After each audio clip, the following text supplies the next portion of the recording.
Утринава имам чест заедно со мене да биде господин Младен Коларик, раководител на Оделение за ловство, уредување на ловишта и давање дивеч на користење концесија од Министерството за земјоделство, шумарство и водостопанство.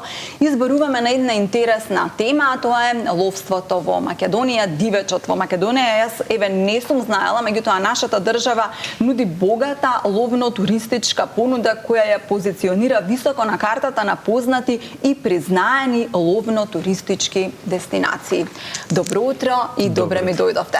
Добро утро, благодарам на поканата. Поздрав до гледачите на Сител телевизија. Јас ви благодарам што ме подготвивте за една ваква тема како ловството во Македонија. Ние имаме гледачи низ цела Македонија кои што многу често и поставувале вакви теми и вакви прашања. Јас се надевам дека со вашето денешно гостување ние ќе ги одговориме.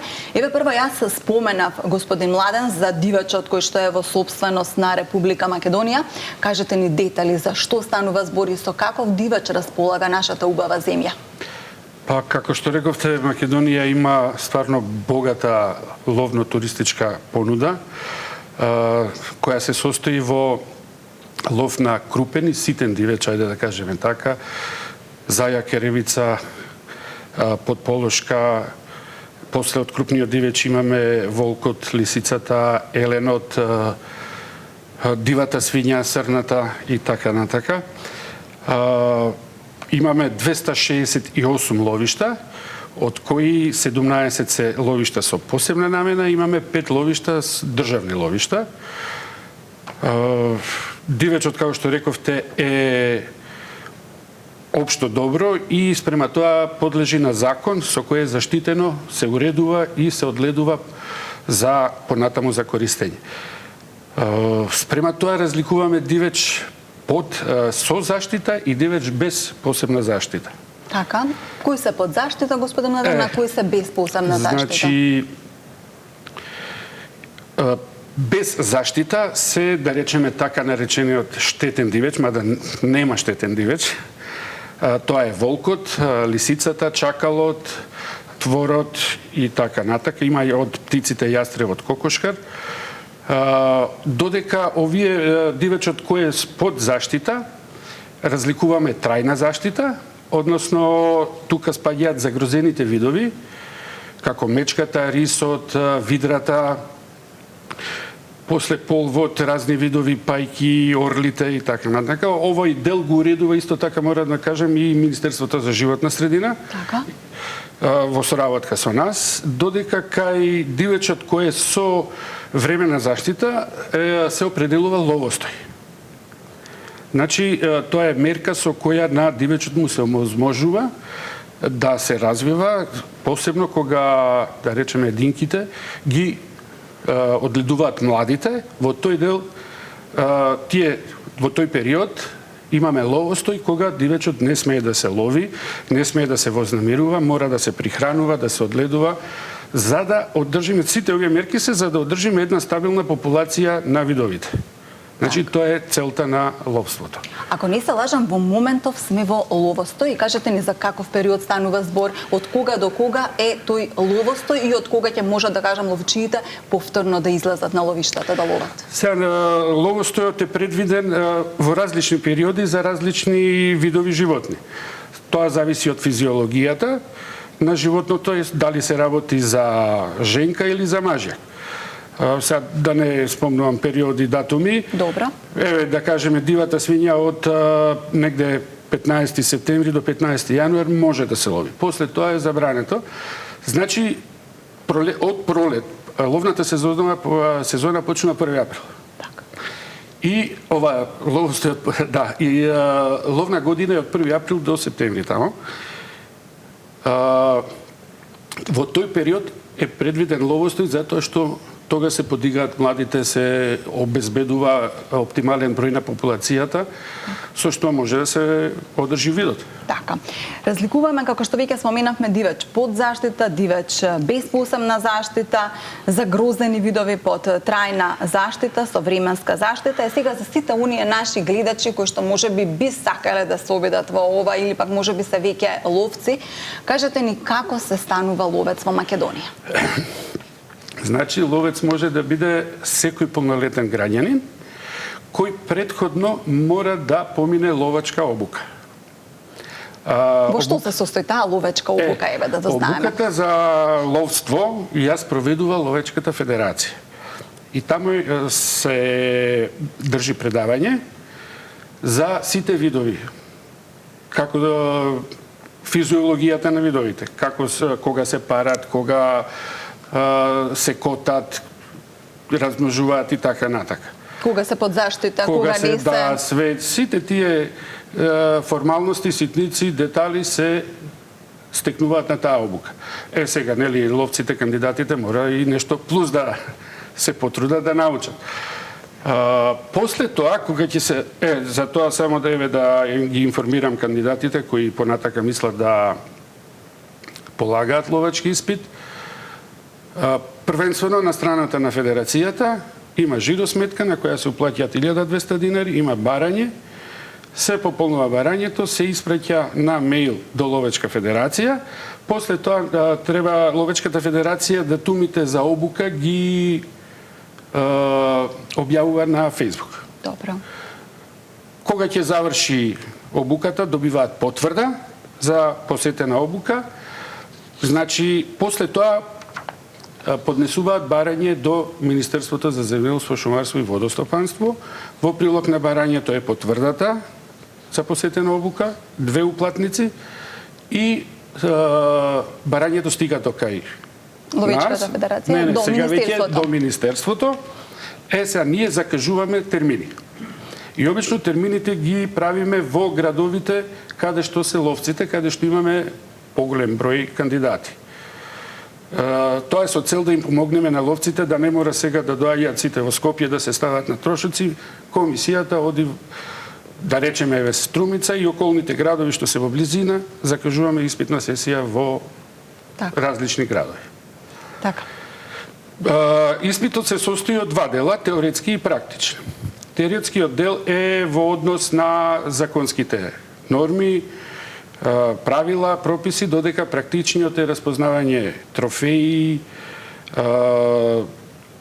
се прашува, нели, за физиологијата на животните, кога се парат, кога се размножуваат, кога се ловат и така натака, датуми за ловостој се прашува.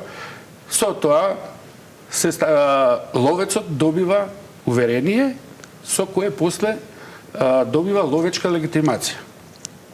Сега, што му е потребно, мора да додам, што му е потребно на ловецот кој ќе оди во лов. Тоа е едно и од прашањата на испитот. Значи, потребно се 3 дозволи. Првата е за оружјето. Тоа се регулира, таа дозвола се добива во Министерството за внатрешни работи и тој дел го регулира Министерството за внатрешни работи. Со полагање на испитот добива ловачка легитимација, тоа е втората дозвола, и за секој ден се вади дневна дозвола за лов. Тие се 3 дозволи кои на ловецот му се потребни за да излезе да лови. Значи, многу... И за да нема непријатности со законот. Так. Еве, ајде и да појасниме, не може ловецот кога е ловостој, сега ќе се прошетам, ќе земам пушката и ќе идам да шетам. Така. Нема ни дозвола, не е ловостој. Значи Казниво. се знае, да, казнива. Се знае кога може да излезе и кога може да се лови. Така, има една работа сега, јас и не сум верувала дека има толку многу кандидати. Во 2024 година имало околу 600 кандидати што чекале да полагаат. Навистина ли е оваа бројка олку голема на годишно ниво? Точно, во 2024 година процесот на полагање беше малце закочен. Имавме кандидати дури што чека и од 18-19 година до 24-та. Ние оформивме стручна комисија за полагање. Имаме веќе едно 13-14 испитни сесии спроведено. Не само тие 600, имаме и уште негде 400-500 души кандидати кои плюс положиле, некои не положиле и така натака. Значи процесот на полагање е откочен, сега редовно имаме. Следната испитна сесија се планира негде во септември. Има заинтересирани кандидати, граѓани кои редовно во Министерството пристигаат барања по 5-6 на ден, можам да речам, така да има интерес за ловот. Господин Младен, вие сте раководител и на уредување на ловишта. Би сакала еве да ни кажете и за тој дел од целава оваа гранка, ловиштата, за каков тип на земјишта станува збор, како и на кој начин се уредуваат, под чии закони подлежат и тие ловишта и присуството на ловџиите на нив. Значи, како што реков, ловиштата се востануваат со одлука на влада. Имаме 268 ловишта и сите ловишта се уредени со ловно-стопански основи. Значи, за сите ловишта е предвидено и е скенирано ловиштето. Кои се ловно-технички објекти, колкав е фондот на дивеч. Ловиштата се даваат на концесија на корисници кои се должни покри користењето, значи и да одледуваат да го одледуваат дивечот, со тоа што има, например, се прават хранилишта, солишта, калишта за дивите свињи и така натака. Со тие закони, со законот за дивечот и ловството, се уредени тие правила и прописи. Во период кога немаме концесионери, тогаш државата со принудни договори го дава ловиштето на одледување само. Значи не на користење, на одледување, се додека не се распише јавен повик. Сега, тука ние пробавме да во Министерството да објавиме јавен повик уште прошлата година, минатата година, меѓутоа најдовме на недостатоци во законот. Процесот беше блокиран, па моравме да направиме измени. Сега 1.7. се донесоа измените и во наредниот период формирана е комисија која работи на објавување на јавен повик, тендерска документација, каде што треба да се дадат 103 ловишта на користење, ќе идеме етапно. Со тоа ќе бидат покриени сите ловишта во Македонија со концесионери. Што е целта на... Кажете ми сега, има ли во Македонија страстни ловџи? Со оглед на тоа колку се пријавени, мене ми се чини дека очигледно нашиот народ, еве не знам ова дали да го наречам хоби, очигледно, или некаков спорт?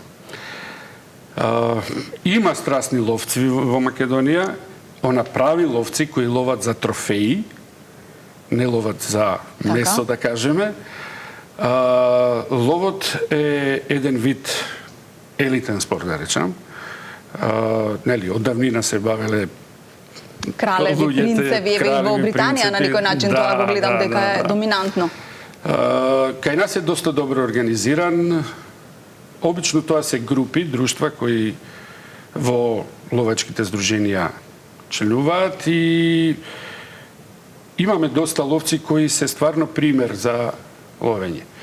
Обично трофеите кај нас се на високо ниво. Имаме трофејна комисија која си го проценува. Дивечот кај нас е доста трофеен. Например, посебно е интересна дивата коза. Зошто? Може ли да ни објасните? Затоа што имаме прекрасни примероци на трофеи. Да кажеме, златени трофеи може да се најде, мислам дека може, колку по мои вака информации. Негде Маврово имаме... На запад. Да. Тоа е целта на ловството. Да се еден вид спорт и па сега веќе јас би рекол треба да премине во бизнес. Ловно-туристичката понуда треба да се усмериме према ловно-туристичката понуда. Тоа ми беше и следното прашање во врска со тоа дека туризмот да се развива и преку ловот во Македонија, дали може би имате некои луѓе од странство кои што се заинтересирани за ова, може би дошле веќе, верувам и нив им треба легитимација од кај нас, ако веќе доаѓаат од страна. Се разбира, треба да го регулираат правото на лов, престојот и така натака. Имаме понуди, имаме доста туристи кои, ловџи туристи, кои доаѓаат во Македонија. Као што рековте, сме високо на листата на ловно-туристички земји, дестинации, каде што треба да се посети. Колку што имам информација, грците се доста често на ситен дивеч доаѓаат. Италијаните Сега брзо добив информација дека и холандјаните доаѓаат на дивата коза, исто дивата свиња, интересни трофеи имаме, примероци. Сега имавме мал во овој период, мора да споменам, се појави афричката чума кај дивата свиња, така да бројот сега варира, многу е намален на дива свиња, се врши санитарен острел со цел да се спречи ширење на болеста, преземени се мерки и преку Агенцијата за храна и преку на ловните друштва, преземени се сите мерки, таа ситуација да се стабилизира и мислам дека веќе ќе биде стабилизирана. И сакам да го завршиме разговорот дека треба сето тоа да биде со ум.